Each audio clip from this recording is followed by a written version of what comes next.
band which enables these missions.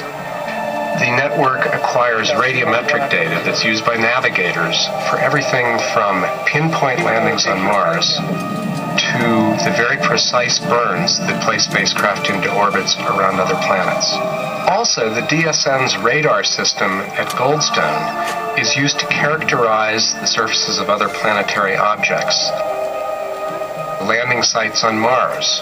Sure that the data from the Deep Space Network antennas get to the projects where they're needed. On the wall are the mission clocks that inform the controllers of events that they need to pay attention to in order to do their jobs.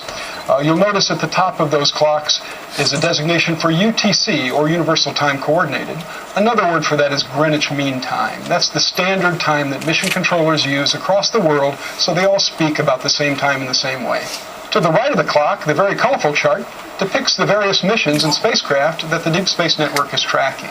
Each horizontal line represents a different spacecraft and the duration of time that the DSN antennas will be pointing to that spacecraft. Thanks very much for visiting JPL, and now enjoy the rest of the story. We saw an intermittent signal that indicated we were bouncing. However, we currently do not have signal from the spacecraft.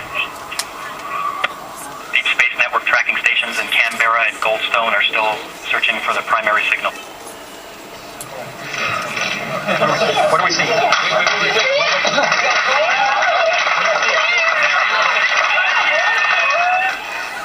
Boy, the Deep Space Network did such a fantastic job for us the night of the Spirit and Opportunity landings. They really saved us. You know the old proverb that if a tree falls in the forest and no one is around to hear it, did it really fall? Same thing can be said for the landings. Just such a fantastic job those guys did for us. The Deep Space Network comprises 3 equidistantly spaced deep space communications complexes around the world. One here in California, one in Canberra, Australia, and one in Madrid, Spain. The antennas at the tracking complexes provide telecommunications to and from interplanetary missions. That is, they provide telecommunications with telecommands to the spacecraft, providing uploaded commands to tell the spacecraft what to do. The ops room here at the Jet Propulsion Lab can be viewed as a centralized point of the Deep Space Network. All activity related to spacecraft tracking is monitored within this room.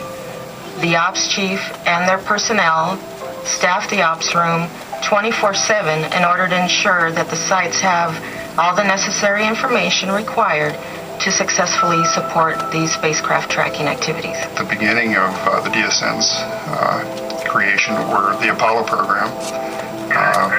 We did have a small tracking network then, nothing of the grand scale we have today. Current missions include Mars Odyssey, Mars Global Surveyor, the Mars Exploration Rovers, Spirit and Opportunity, Stardust. We still track Voyager. We're tracking Cassini. The Deep Space Network is a fabulously sensitive instrument that is used to track 36 spacecraft per year. In addition to the telemetry for near-Earth asteroids, the DSN has a tremendous heritage, and in future years, with a combination of radio arrays, laser communications, and orbital relays, missions can expect to return tens, hundreds, maybe even 1,000 times more data than they return today.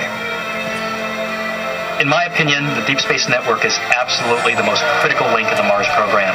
All those wonderful images coming back from the Mars spacecraft every day. If it weren't for the Deep Space Network, the kids and the general public wouldn't have all that. All right, folks, thank you. That's the end of the video. If you want to make your way down the stairs, please be careful, watch the steps and use the handrails. I can answer a few questions. Mark, you have a question?